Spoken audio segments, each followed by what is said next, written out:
అలాగే నేను మారు మనస్సు పొందుటకై నేను ఎవరిని పిలవాలనుకున్నాను? పాపులను పిలవవచ్చితిని, నేను నీతిమంతులను పిలువ రాలేదు అని చెప్పి ప్రభువైన యేసుక్రీస్తు వారు అన్నారు. కనుకనే ఇప్పుడు పాపులకై వచ్చిన ప్రభు, రోగుల కొరకై వచ్చిన ప్రభు, ఈ రోగము కలిగిన వాని దగ్గరకు వచ్చారు ప్రేమతో.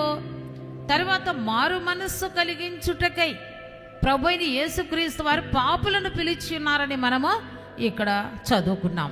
కనుకని గమనించండి, ప్రభువైన యేసుక్రీస్తు వారు ఆయన ఎంతగా మనలను ప్రేమించారనేది ఆమె గమనించింది. గనుకనే ఆ రోజున ఆమె యొక్క ప్రభువైన యేసుక్రీస్తు వారిని ప్రేమించిన ఈ సాక్ష్యాన్ని బట్టి నేటి దినమున ప్రభు అయినటువంటి యేసు సాక్షిగా ఆమె పరిశుద్ధ గ్రంథములో ఆమె పేరు లిఖించబడినట్లుగా కూడా మనము చూస్తున్నాం.